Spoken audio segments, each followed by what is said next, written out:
vayan, quédense con nosotros. Iniciamos Informativa 14.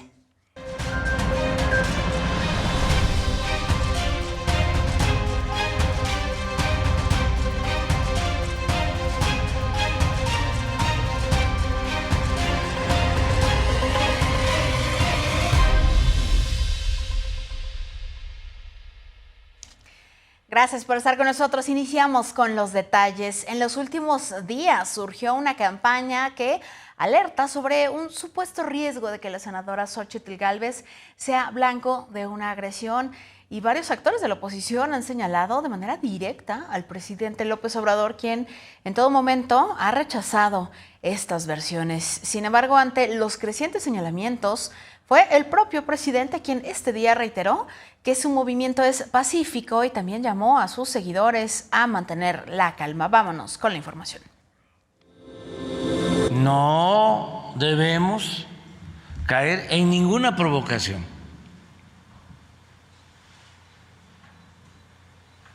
Serenos, morenos.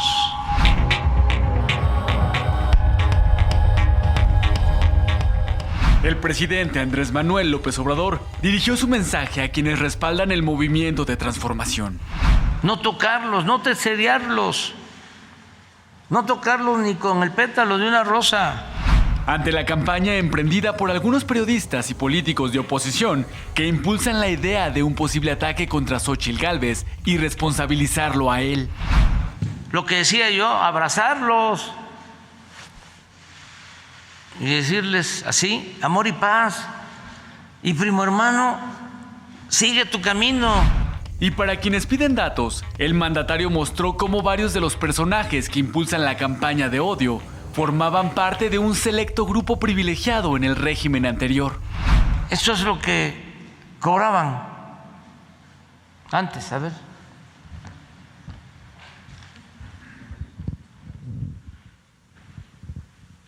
Beatriz Pajes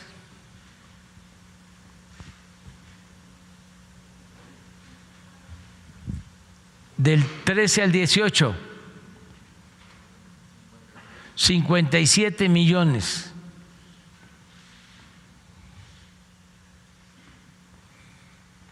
Raimundo Rivapalacio, del 2013 al 18, 31 millones 138 mil 703 pesos con 83 centavos. Joaquín López Dóriga, 251 millones 482 mil 145 pesos 79 centavos. Quienes impulsan esta campaña, esta guerra sucia, pues son personajes muy vinculados a Salinas de Gortari, al grupo de poder económico y político que dominaba México, que se sentían dueños de México.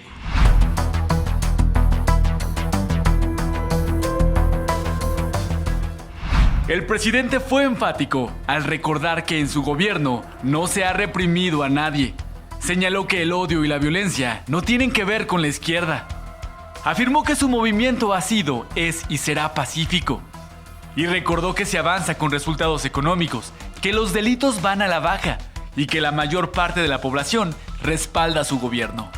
Y como se trata de un asunto, vamos a decir, delicado,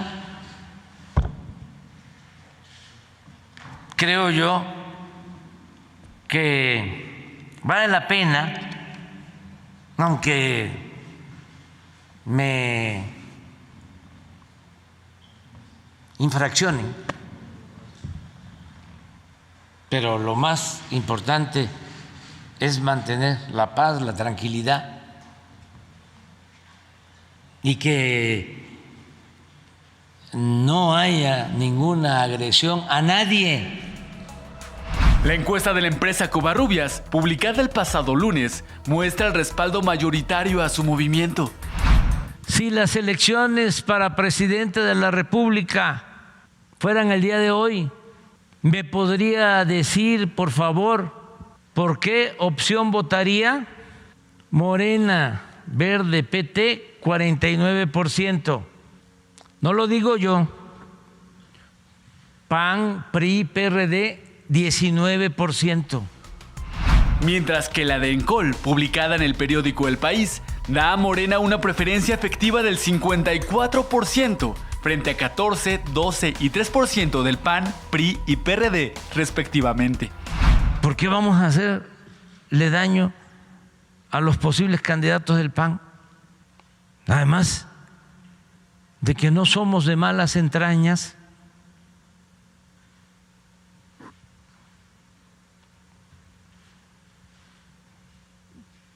¿Por qué tendríamos que hacerles daño? El presidente destacó que la sociedad mexicana está muy involucrada en el curso político del país y que la población distingue y pondera lo que representan cada uno de los proyectos de nación. Canal 14.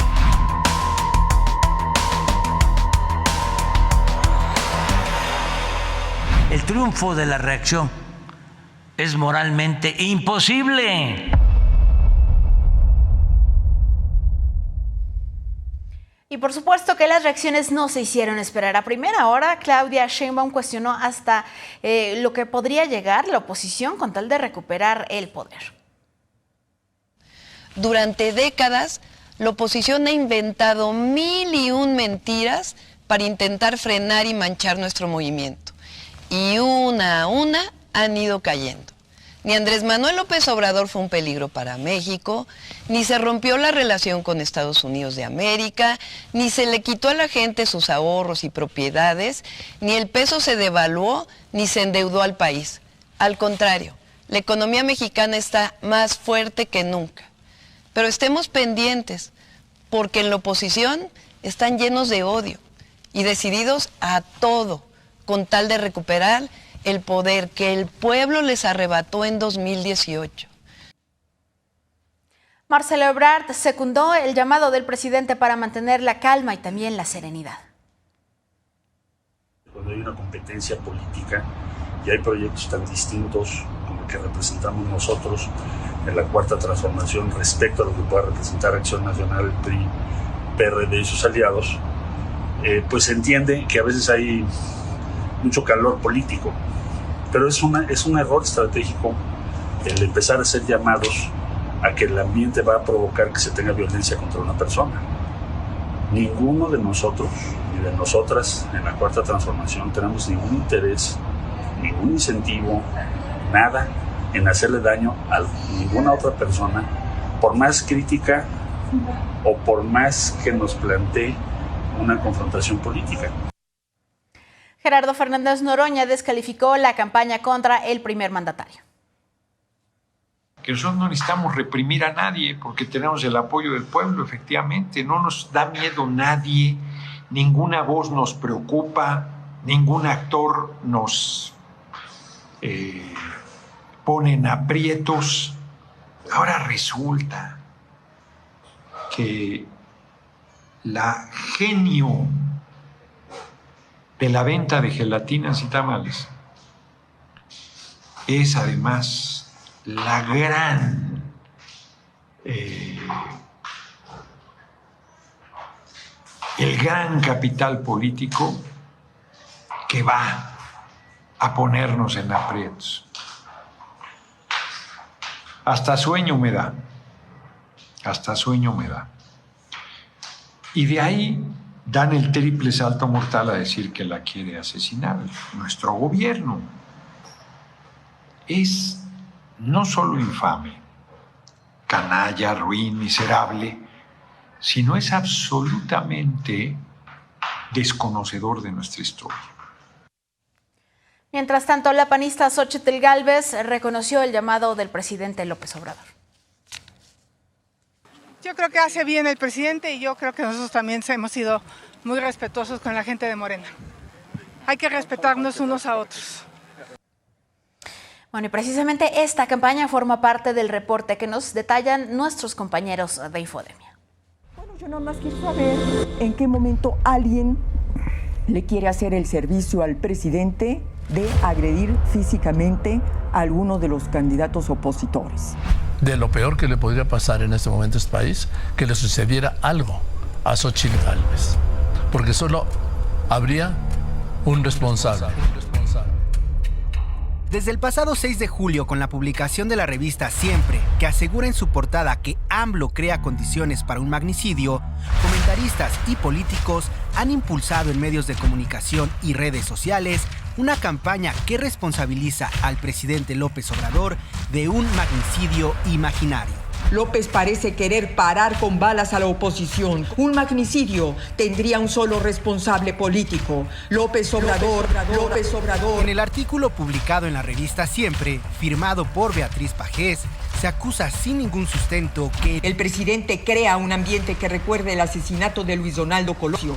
El 17 de julio, esta campaña de miedo se intensificó. Lo voy a decir, este régimen no resistiría que te pasara algo, ¿eh? Ese mismo día, el dirigente nacional del PAN, Marco Cortés, responsabilizó al presidente López Obrador de cualquier daño a la integridad de los aspirantes a la oposición y días más tarde, sin ningún sustento, agregó: porque de verdad Palacio Nacional genera violencia, provoca, y puede haber algún ofrecido, o puede haber algún mandado.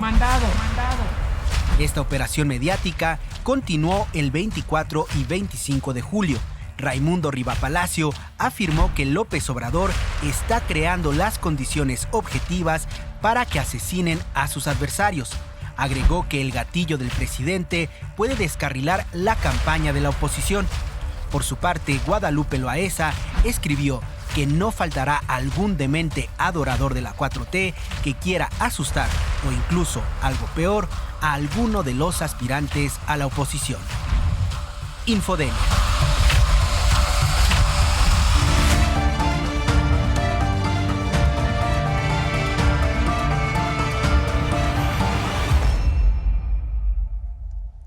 Vámonos a otra información. Concluyó ya la tercera reunión trilateral México, Estados Unidos y Canadá.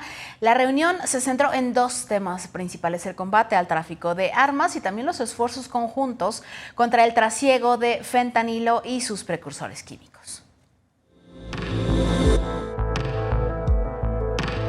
México, Estados Unidos y Canadá pactaron nuevas acciones en la lucha contra el tráfico de fentanilo, personas y armas de fuego. Problemáticas compartidas entre los tres países y por las que, según informó la secretaria de Seguridad y Protección Ciudadana, Rosa Isela Rodríguez, se acordó una cooperación sin precedentes en la historia de las tres naciones. Tenemos una relación entre iguales con nuestras contrapartes de Estados Unidos y Canadá, con pleno respeto a la soberanía de cada nación. Se informó que mientras el gobierno de México sigue realizando incautaciones de fentanilo y sus precursores, la destrucción de laboratorios clandestinos y atacar con apoyo de la Unidad de Inteligencia Financiera la capacidad económica de los grupos delictivos dedicados al tráfico. Además, se trabaja en cortar las cadenas de suministro para la producción de drogas sintéticas, con acciones de vigilancia y control de puertos y fronteras. Se estableció la creación de un grupo de trabajo para evitar que los traficantes de drogas sintéticas usen a las empresas comerciales legítimamente establecidas para sus fines. Que se refuerce la regulación del etiquetado de carga y el traslado de precursores químicos. El tráfico de 200,000 armas a nuestro país al año también se ha atacado, ahora desde Estados Unidos, ya que se acordó detectar vía electrónica todas las armas de fuego que han sido incautadas a las organizaciones criminales.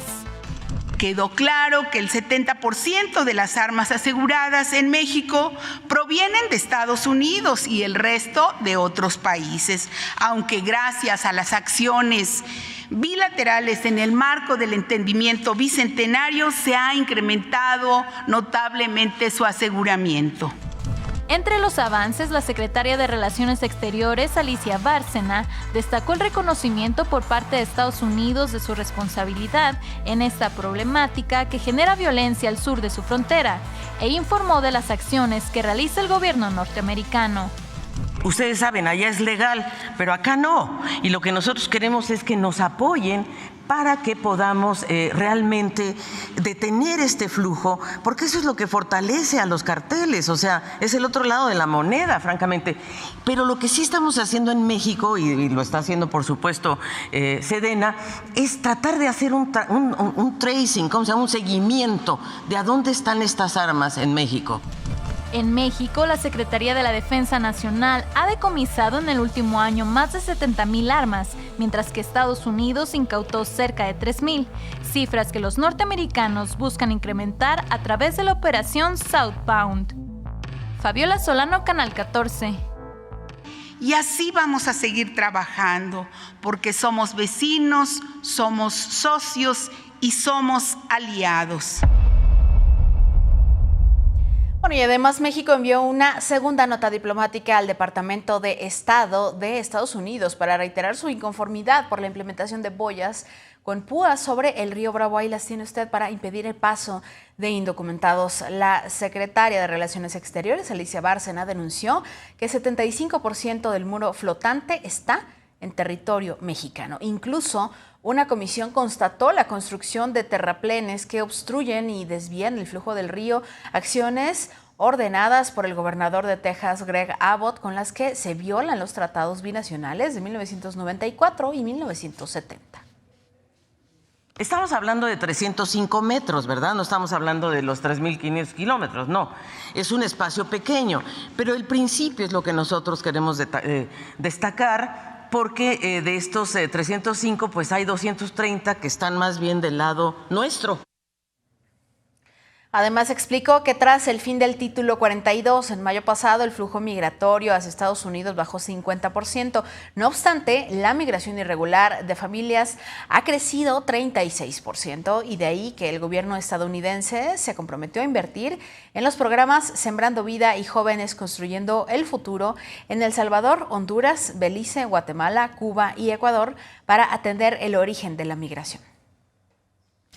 Es la primera vez que Estados Unidos realmente va a aportar un fondo con las características que a nosotros nos interesa, que es llegar a las comunidades, directamente a los beneficiarios, y eso no lo habíamos logrado con Estados Unidos, y ahora sí van a elevar su contribución a $40 millones. Estos recursos se sumarán a las acciones de movilidad migratoria y laboral sin precedentes en Estados Unidos para garantizar que sea integral, ordenada, segura y con eso disminuyan los flujos hacia su país. Y precisamente muy cerca de ahí donde se ubican las boyas en la frontera entre Piedras Negras y Texas, la noche del martes fue cerrada la entrada al puente número 1 en Eagle Pass, luego de que un grupo de 30 migrantes venezolanos pretendían acceder a la ciudad estadounidense, obviamente sin la documentación en regla. Por eso los elementos de la Guardia Nacional, del Ejército y de Seguridad se percataron de que en este grupo iban también menores de edad. A ellos se les ofreció la oportunidad de regresar a la casa del migrante en Piedras Negras por el mismo puente y no llevarlos a las oficinas del Instituto Nacional de Migración. Bueno, en fin, los migrantes dijeron que llevan más de 3 meses esperando citas para ingresar a Estados Unidos de forma legal, pero recordemos que está saturada la plataforma de CBP One, por lo cual pues no han podido solicitar cita alguna. Y sobre este tema, precisamente, el gobernador de Texas, Greg Abbott, ha defendido su política migratoria de mano dura, lo que le ha valido un enfrentamiento no solamente político, sino ahora legal con la administración federal del presidente Joe Biden a través del Departamento de Justicia, que recordemos que está ya en cuestiones legales. El gobernador está diciendo que el gobierno de Biden debería de enviarle una carta de agradecimiento por controlar la migración en vez de demandarlos. 29 ports of entry in the state of Texas. People, if they are seeking asylum, to try to enter the United States. It is completely illegal for anybody to try to cross the border between the ports of entry. All the Biden administration has to do is to enforce the laws already on the books that prevent people from crossing between the ports of entry. Until the Biden administration does that, Texas will be stepping up to do so. Bueno, pues ahí está su postura. En tanto, como parte de las acciones para frenar el tráfico de drogas, la Secretaría de Marina aseguró 5.400 kilos de metanfetaminas contenidas en botellas de mezcal artesanal en el puerto de Manzanillo, esto en Colima. El aseguramiento fue resultado de la inspección a un buque con bandera de Liberia que se dirigía hacia Australia.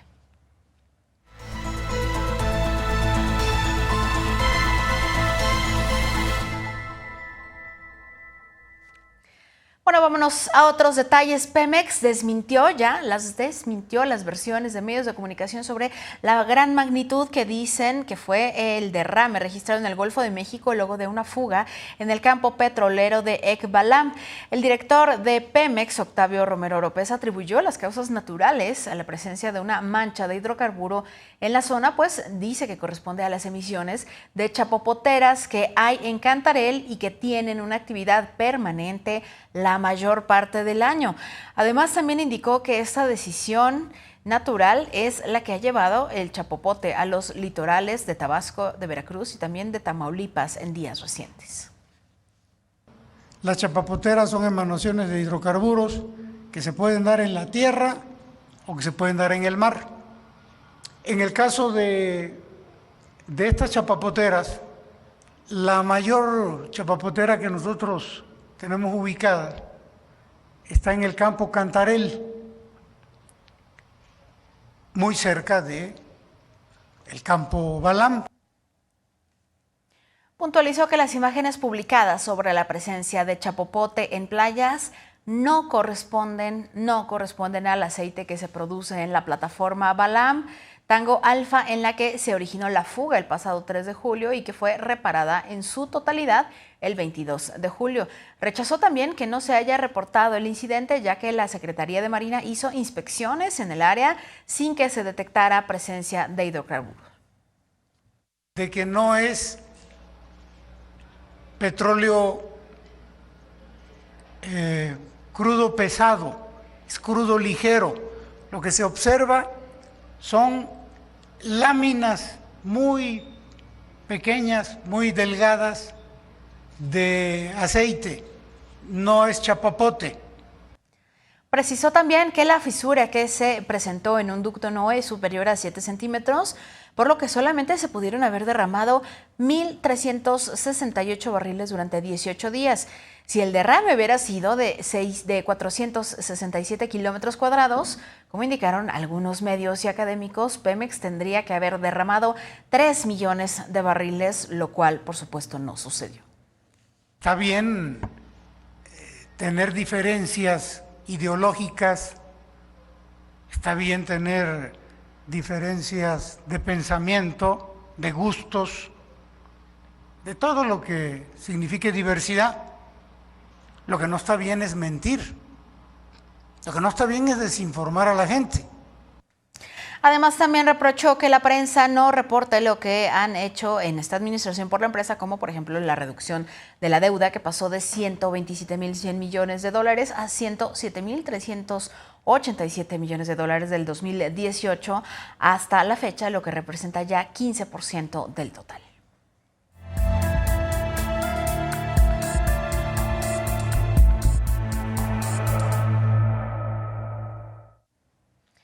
En más detalles, este miércoles se realizó la 22ª sesión ordinaria de la Comisión para la Verdad y el Esclarecimiento y el Acceso a la Justicia del caso Ayotzinapa. Vamos a ver más detalles.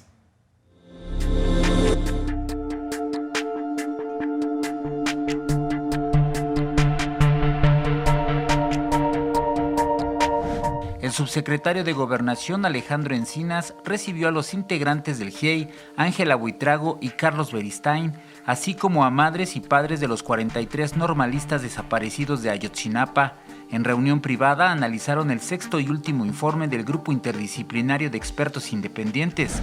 Familiares de los normalistas desaparecidos solicitaron un encuentro con el presidente Andrés Manuel López Obrador para tocar el tema de la información que la Sedena no ha entregado. Indicaron que sin esa información no podrán saber la verdad de los hechos ni acceder a la justicia. Sí, queremos la reunión con el señor presidente porque es la máxima autoridad para decir, entregue, señor secretario de la Defensa, entregue la documentación restante que ellos están exigiendo. Los papás y las mamás fueron claros con el subsecretario Encinas, fue una reunión desde luego ríspida, pero le expresaron que no tienen ninguna afrenta contra él, que le reconocen el trabajo invertido, pero que estamos en un momento en que este diseño de la Comisión para el Acceso a la Verdad no está siendo suficiente para obligar al ejército a entregar los documentos. Señalaron que se deben atender las líneas de investigación establecidas por el GIEI.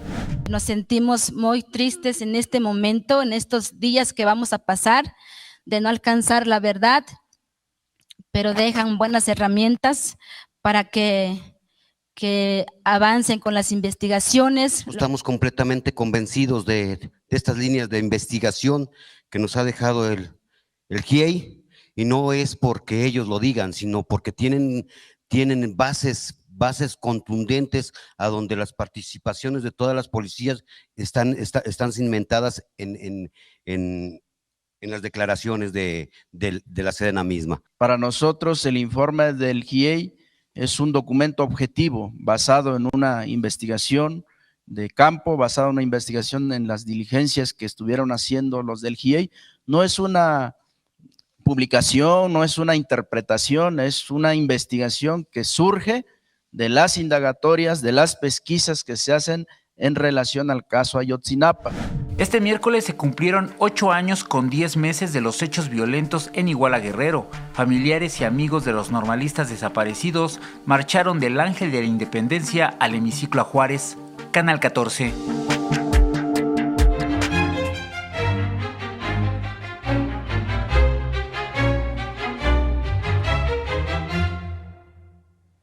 Vámonos ahora con los desmentidos del quién es quién en las mentiras de la semana. Este miércoles 26 de julio, durante la conferencia matutina presidencial, se presentó el quién es quién en las mentiras de esta semana. En primer lugar, se desmintió el robo de una aeronave en el Aeropuerto Internacional de la Ciudad de México. La Fiscalía General de la República informó que el avión se encuentra asegurado en el hangar de la institución debido a que forma parte de una carpeta de investigación abierta. También es falso que se registró un robo a 300 vehículos en la carretera de Veracruz a Puebla. El presidente López Obrador aclaró que los asaltos no existieron. Además, la titular de la Secretaría de Seguridad Ciudadana, Rosa Isela Rodríguez, informó que se realizaron sobrevuelos para atender las supuestas denuncias y no hubo robos a vehículos. Infodemia.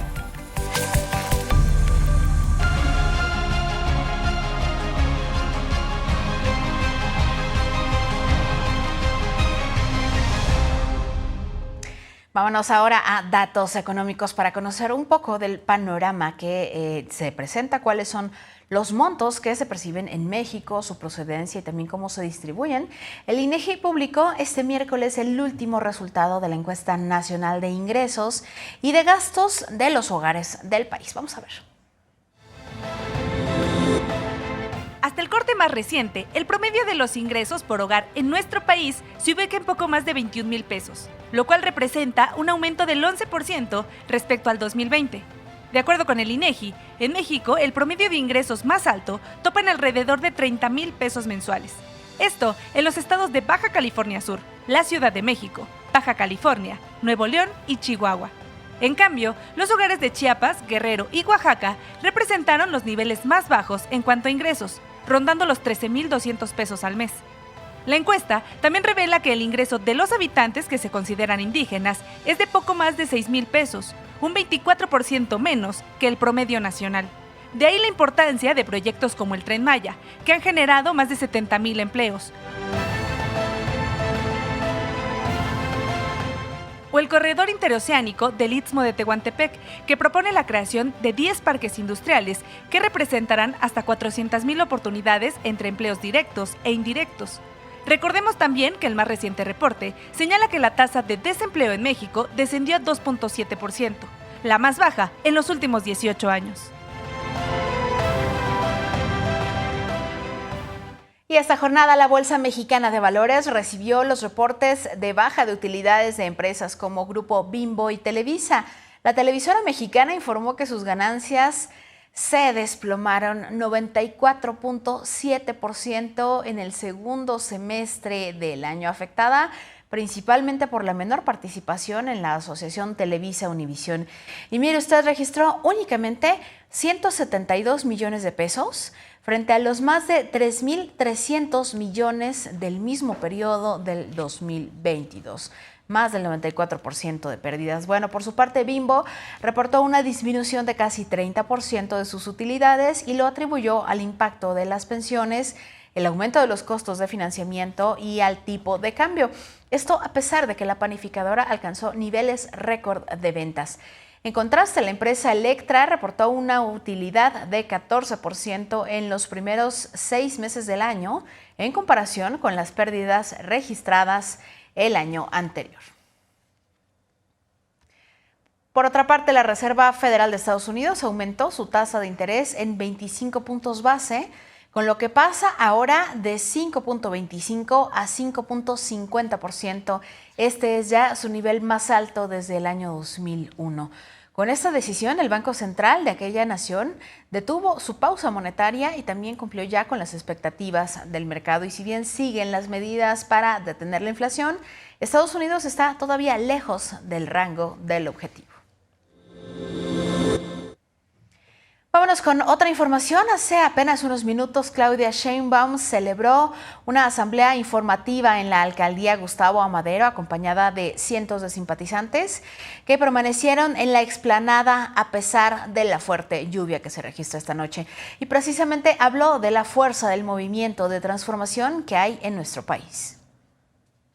La fuerza de la transformación en el pueblo de México, que decidió en 2018 hacer la gran transformación, construir un país distinto, que ya no mirara solo a los de arriba, sino que mirara siempre a los de abajo. Y este miércoles Marcelo Ebrard no realizó actividades públicas, reanudará sus asambleas informativas en Morelia este jueves 27 de julio, mientras que el viernes estará en Cancún y en Playa del Carmen. En tanto, Adán Augusto López, durante una asamblea en la alcaldía Tlalpan, dijo que la Ciudad de México es el reflejo de lo que son los mexicanos y que su bondad no se iguala con nadie en el mundo. Refleja todo lo que los mexicanos somos, refleja las libertades, los derechos, la solidaridad, la hermandad entre todos. ¿Por qué les digo eso? Porque, y eso se los dejo para la reflexión, hay algo que el pueblo de México tiene que no tiene ningún país del mundo. Somos un pueblo bondadoso, generoso y solidario. Y en Guanajuato, Ricardo Monreal aseguró que habrá continuidad del movimiento de transformación para que se logre revertir la degradación que dejaron los gobiernos anteriores. El presidente López Obrador apenas tiene 5 años gobernando. Han pasado décadas, siglos que lo gobernaron otros partidos sin que nadie hiciera caso por la gente más necesitada. Estamos intentando revertir todo el proceso de degradación y de decadencia política que fue objeto nuestro país. Apenas tenemos 5 años en el cambio de régimen que nos propusimos llevar a cabo en esta nación y lo estamos logrando. Gerardo Fernández Noroña estuvo en Nueva York, donde acudió a la cárcel en la que se encuentra preso el narcotraficante Genaro García Luna. Aseguró que él sabía que el exsecretario de Seguridad de Felipe Calderón tenía vínculos con Joaquín El Chapo Guzmán y también recordó el momento en el que como diputado federal lo increpó acusándolo de estar coludido con el crimen organizado. Ese hombre, que era un hombre muy poderoso durante la usurpación de Calderón, yo sabía lo que era. No me habría atrevido nunca a decirle lo que le dije si yo hubiese tenido dudas. No tenía ninguna. Se hizo más famoso el segundo año que ya lo llevaron a comisiones, cuando le saqué las propiedades por 42.5 millones de pesos. Y entonces le dije, ¿te gusta montar detenciones y con la televisión en vivo? ¿Por qué no te detienes a ti mismo? Le harías un gran servicio a la patria porque eres un criminal peligrosísimo. Los 3 años lo traje, pero jodido, diciéndole de frente, y decían que yo le faltaba el respeto. Decían que yo era un majadero. De gira en Campeche y Yucatán, Manuel Velasco se pronunció a favor de la alianza de su partido El Verde Ecologista, que mantiene con Morena y el PT a favor de agendas políticas que beneficien a la gente. Esta competencia como está habiendo, que exista debate, pero nosotros, yo en lo personal, he planteado, ¿me permites? Yo en lo personal he planteado que se establezcan gobiernos de coalición. Yo estoy a favor de que se legislen por los gobiernos de coalición. Ahorita, si bien en esta etapa se tienen que contrastar visiones, la ciudadanía tiene que informarse de cuáles son los planteamientos que está haciendo cada una y cada uno de los participantes. Y bueno, en tanto este miércoles, Xóchitl Gálvez regresó a Hidalgo y habló sobre sus aspiraciones para encabezar el frente opositor. Esta vez estuvo en Pachuca, pero pues no ha visitado su comunidad natal, Tepantepec, donde varios de sus familiares han puesto en entredicho su versión de su historia de éxito. Siempre habrá gente que esté enojada con la vida. Hoy hay mucha gente de Tepa aquí. Yo puedo ir a mi pueblo, voy muy seguido y siempre soy bien recibida. Y bueno, este miércoles el Consejo General del INE se encuentra reunido en sesión extraordinaria para analizar los lineamientos respecto a las actividades internas de los partidos políticos de cara al proceso electoral del próximo año. Vamos a conocer más detalles porque ahí se encuentra nuestra compañera Itzel Díaz con toda la información. Itzel, adelante con tu reporte. Gracias, Claudia. Buenas noches. Pues en efecto, una noche interesante en materia electoral, y es que, como lo mencionas, en atención a la resolución emitida por el Tribunal Electoral, esta noche el Consejo General del INE analiza el proyecto de acuerdo para emitir los lineamientos generales para regular y fiscalizar los procesos, actos y actividades, propaganda realizados en los procesos políticos. Esto con el objetivo de regular los procesos internos que actualmente se llevan a cabo dentro de Morena y del bloque de la oposición, conformado por el PRI, PAN y PRD. Recordemos, el plazo vence esta noche y bueno, pues nosotros estamos al pendiente. Los consejeros ya se encuentran sesionando y nosotros al pendiente de la información que apenas inicia. Pues estaremos muy pendientes acerca de los puntos que vayan a tratarse en esta sesión extraordinaria, sobre todo la cuestión que tenga que ver con lo que se pueda decir respecto a este proceso, por supuesto también el uso de recursos, y también tengo entendido que ciertas encuestas, cómo se manejarían, en fin, varios detalles que estarán dirimiéndose esta noche. Muchísimas gracias, Itzel, por este reporte y estaremos muy pendientes de lo que ocurra. Continuamos reportando, Claudia.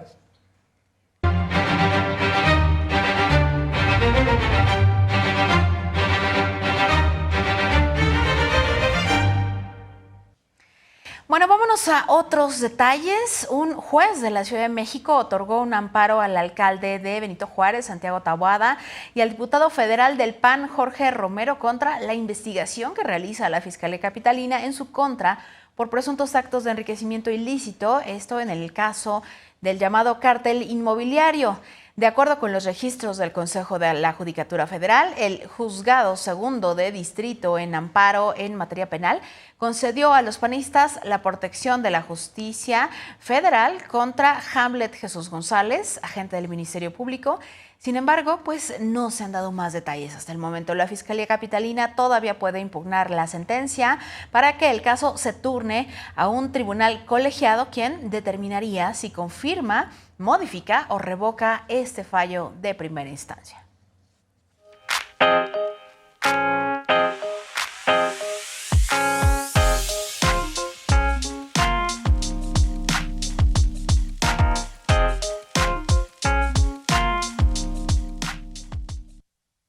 Serenos, morenos, les dice el presidente López Obrador a sus simpatizantes, serenos, en un llamado que es necesario, con el que se comience a trabajar en un asunto que es fundamental para la transformación del país y que es la reconciliación ante el reconocimiento, el respeto de las diferencias.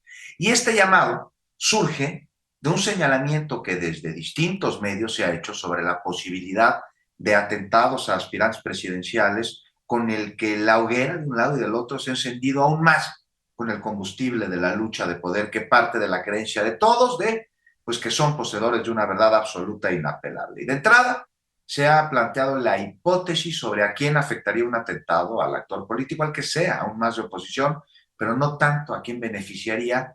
Y esto nos remite a uno de los episodios más dolorosos del México actual, al asesinato de Colosio, del cual nada se sabe, oficialmente nada, aunque de todos es sabido que fue un complot, que eso de un asesino solitario es absurdo, nadie lo cree. Y sabemos que a un grupo de poder le convino, aunque casi no se habla de esto. ¿A qué grupo de poder le convino? Al que ganó con la pérdida de Colosio, sin duda al mismo que le convendría hoy desestabilizar al país y que volvería a matar sin importar si es a uno de los suyos. Por eso hay que tener memoria y esa serenidad que pide el presidente y que a veces varias, hay que decirlo también, a él parece fallarle, por más razón que pueda tener en sus palabras, al agitar un avispero que ya de por sí está inquieto. Serenos, morenos, bien dice el presidente, porque hoy la serenidad debe venir de la autoridad moral, de la legitimidad para que sea escuchada, para que sea adoptada como ejemplo y entonces sí avanzar en una transformación que con un país de repudios y hasta odios entre vecinos y en familiares, pues sería difícil conseguir mientras no consigamos esa madurez de respetar el discurso opuesto y convencer antes que imponer. Serenos.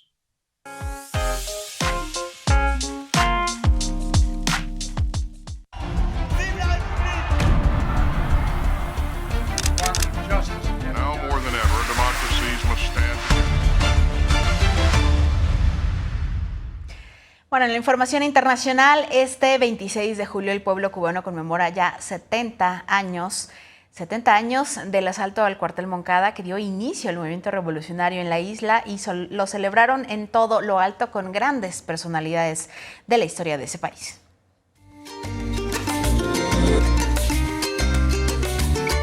Cuba está de fiesta. Se cumplen ya 70 años desde el inicio de los movimientos que derivaron en la revolución en la isla, marcado con el histórico asalto al cuartel de Moncada. Los más altos líderes y funcionarios de gobierno cubano se vistieron de gala y encabezados por el expresidente Raúl Castro y el actual mandatario Miguel Díaz-Canel, conmemoraron este aniversario en Santiago de Cuba.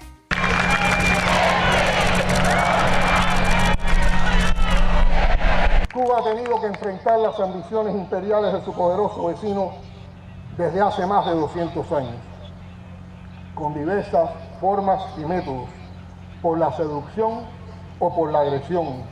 En julio de 1953, Fidel Castro, Abel Santamaría y Lester Rodríguez comandaron a un grupo de 135 guerrilleros que se oponían a la dictadura de Fulgencio Batista y realizaron el histórico asalto al cuartel de Moncada. Resultaría fallido, pero ese acontecimiento pasaría a la historia como el inicio de los levantamientos contra el régimen. Tras 5 años, con 5 meses y 5 días, se logró derrotar a la dictadura. 70 años después, con la ayuda del videomapping, las autoridades de la isla recuerdan esta fecha con imágenes proyectadas precisamente en el que algún día fuera aquel cuartel militar asaltado por Fidel.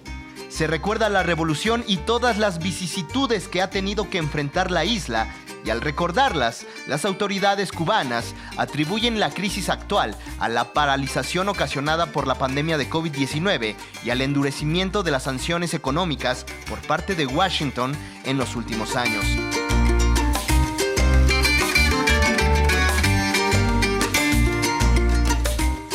El presidente Díaz-Canel dijo que Cuba no debe esperar a que Estados Unidos levante sus sanciones para lograr mejoras en los problemas que afectan a la población, como la inflación y el desabastecimiento de alimentos y medicinas. La severidad del bloqueo económico y la vigencia actual de las medidas de reforzamiento que estableció el gobierno de Donald Trump, que mantiene el gobierno de Biden, cuyo efecto ha elevado la política de coerción económica, que ha hecho escalar al bloqueo a una dimensión cualitativamente más agresiva y dañina.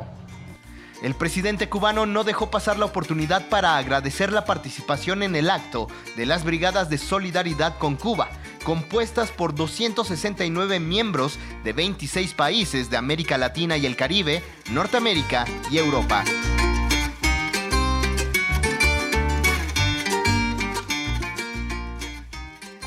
Rodrigo Muñoz, Canal 14.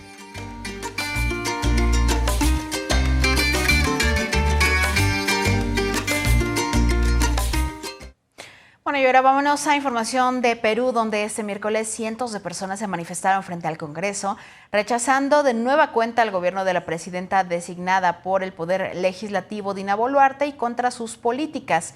Los manifestantes rechazaron de manera tajante la designación de la nueva mesa directiva del Congreso y la protesta se tornó ríspida y se presentaron enfrentamientos contra la policía que reprimió a los manifestantes que llegaron hasta el Parlamento.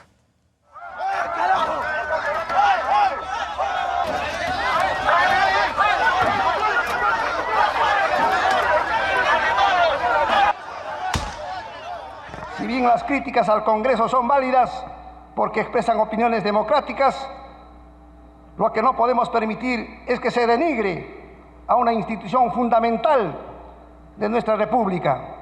Todos tenemos que defender al Congreso. Y en información de Europa, después de las elecciones en España este domingo, en el que ha sido necesario negociar para alcanzar un gobierno, el Partido Popular de Alberto Núñez Feijóo ha dado su vuelco hacia las negociaciones ante su incapacidad para sumar alianzas que lo lleven a formar una coalición. Ya plantea la posibilidad de un pacto con el Partido Socialista Obrero Español y también ha señalado que tendrá conversaciones con dicha formación la semana que viene, y eso sucede tras el rechazo del Partido Nacionalista Vasco para respaldar al Partido Popular. Y por otro lado, la formación Sumar de Yolanda Díaz ha apostado por una estrategia de diálogo entre el Partido Socialista Obrero Español y Juntos per Catalunya, formación separatista catalana, para avanzar hacia la posibilidad de formar un gobierno encabezado por Pedro Sánchez. En más detalles, las altas temperaturas que se han registrado durante las últimas semanas en Europa ya comienzan a dejar severas consecuencias. Vámonos con el reporte de nuestra compañera Elis de León desde Italia.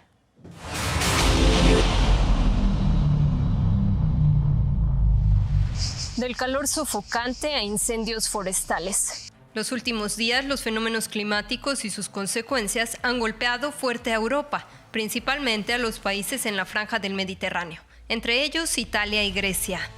La nación que se ha visto más perjudicada por los incendios es Grecia, especialmente la isla Rodas, que hasta el domingo albergaba a unos 39,000 visitantes. Durante el fin de semana, miles comenzaron a ser evacuados solo para quedar atrapados en el aeropuerto, donde muchos tuvieron que pasar la noche en espera de algún vuelo para regresar a casa. Ja, also wir sind Samstag angekommen hier in Rhodos, wurden dann ins Hotel eingecheckt.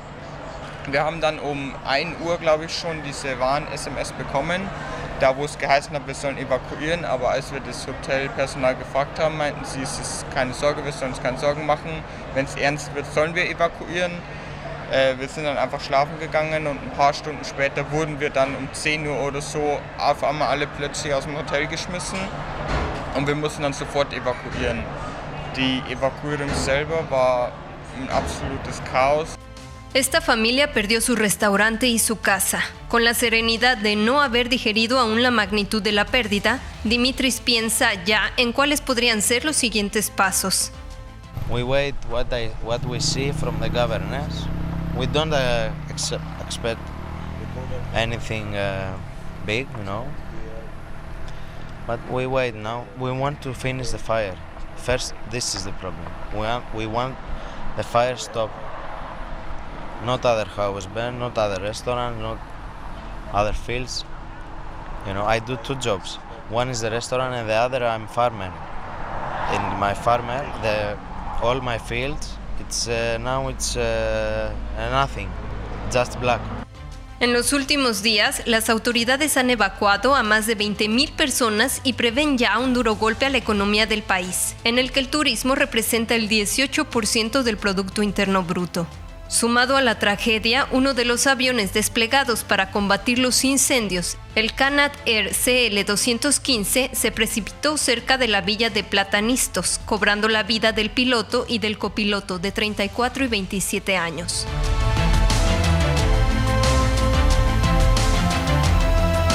De la mano de altísimas temperaturas, cercanas a romper su récord histórico de 48.8 grados, la isla italiana de Sicilia registró múltiples incendios que han cobrado la vida de al menos 4 personas, además del cierre temporal del aeropuerto de Palermo.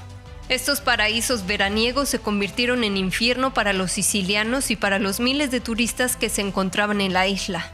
Al menos 2,000 personas fueron evacuadas por los incendios y más de 3,000 bomberos desplegados para combatir el fuego. Aferrándose hasta el último momento, algunos habitantes permanecieron en sus casas, observando con impotencia cómo las llamas se acercaban amenazantes a sus hogares. Ni la región italiana de Calabria ni la isla griega de Corfú escaparon del fuego. Y también se registraron incendios en la isla de Gran Canaria en España que consumieron al menos 200 hectáreas de bosques, así como en Lisboa, Portugal, en Siria y en Argelia, en donde han muerto al menos 34 personas a causa de los incendios. Del otro lado de la moneda, el norte de Italia ha sufrido días de intensas tormentas con vientos por encima de los 100 km por hora, que derribaron techos y árboles por toda la región de la Lombardía, cobrando la vida de un adolescente y una mujer. Aunado a ello, el granizo tan grande como un durazno ha dejado no solo personas heridas, sino múltiples autos dañados y terrenos agrícolas destruidos. El Consejo de Ministros valora la implementación del estado de emergencia en al menos 5 regiones de Italia. Desde Italia, para Canal 14, Elis de León.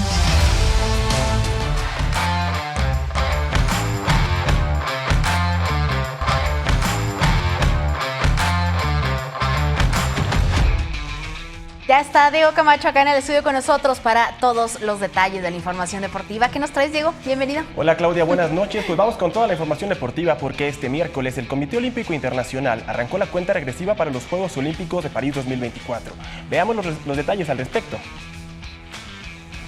Comienza la cuenta regresiva rumbo a los Juegos Olímpicos de París 2024. Este 26 de julio nos encontramos a un año de la máxima justa deportiva a nivel mundial. La pandemia provocó que este ciclo olímpico fuera más corto al aplazar Tokio 2020. Sin embargo, esto no impidió que la capital francesa continuara con sus preparativos para acoger un evento de esta magnitud por tercera vez, tras las ediciones de 1900 y 1924. All the people in France and around the world, we work all together in the success of these games. And in fact, it represents a lot of people. Se espera que la ceremonia de inauguración sea algo nunca antes visto, al sacarla de los estadios y llevarla al río Sena, donde alrededor de 600,000 personas podrán ver desfilar en botes a las diferentes delegaciones de forma gratuita. Ça sera l'opportunité de voir des athlètes de top niveau au pied del monument que je vois tous les jours et puis je les verrai plus de la même manière, j'espère. La gran incógnita de estos juegos es la participación de los atletas rusos y bielorrusos, quienes han sido vetados de competencias internacionales a raíz del conflicto bélico que sostienen con Ucrania. Thomas Bach, presidente del Comité Olímpico Internacional, enviará 203 invitaciones a comités nacionales para participar en París, las cuales no incluye a estas naciones. Sin embargo, esto no significa su exclusión, ya que la organización aún se plantea la posibilidad de que compitan bajo bandera neutral. In our fragile world, with conflicts, divisions, and wars rising, we need this unifying power more than ever. The Olympic Games must always build bridges. The Olympic Games must never erect walls. Los Juegos Olímpicos se reinventan cada 4 años. París 2024 le dará la bienvenida al breaking, una forma de danza urbana llena de acrobacias. Además, el surf, el skateboard y la escalada deportiva se mantendrán tras su presentación en Tokio 2020, mientras que el béisbol, el softball y el karate han sido eliminados del programa. La capital francesa aguardará 365 días para que los ojos del mundo volteen a ver las mejores hazañas del deporte. Canal 14, Rodrigo Rojas. Y en más información, a pesar de que la selección mexicana femenil de fútbol no logró su clasificación a la Copa Mundial de Australia-Nueva Zelanda 2023, nuestro país no se quedó sin representantes. La tripleta arbitral mexicana conformada por la central Katia García, así como las asistentes Karen Díaz y Enerina Caudillo, hizo su debut en la victoria de Filipinas 1-0 ante Nueva Zelanda en el juego correspondiente a la jornada 2 del Grupo A. Katia Itzel es apenas la tercera árbitra central en nuestro país que pita en una Copa Mundial femenina, tras Virginia Tovar en 1999 y Lucila Venegas, que participó en 2015 y 2019. La lista de jueces está conformada por un total de 107 árbitras que se desglosan en 33 centrales, 55 centrales asistentes y 19 oficiales de VAR. Sin más por mi parte, Claudia, sería toda la información deportiva. Muchísimas gracias, Diego. Nos vemos posteriormente por acá. Bueno, ¿y sabe quién está de manteles largos? Vamos a ver.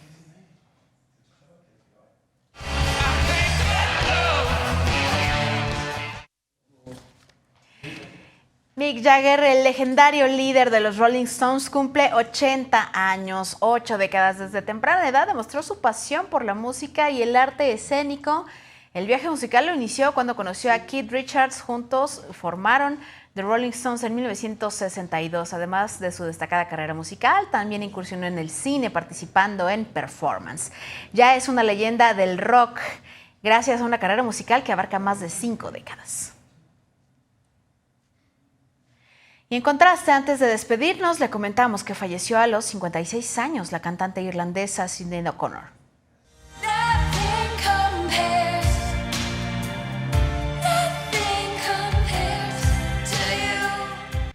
Fue una de las mayores referencias musicales de los años 80 y 90. Durante su carrera se caracterizó por denunciar los escándalos sexuales que envolvían a la Iglesia Católica, y su imagen rompió una fotografía del Papa Juan Pablo II, pues esta quedó grabada para la posteridad.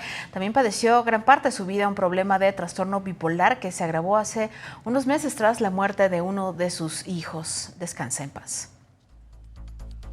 Llegamos al final de este espacio informativo. Muchas gracias por haber estado con nosotros. Los esperamos el día de mañana, pero mientras tanto quédense con la programación que les tenemos preparada.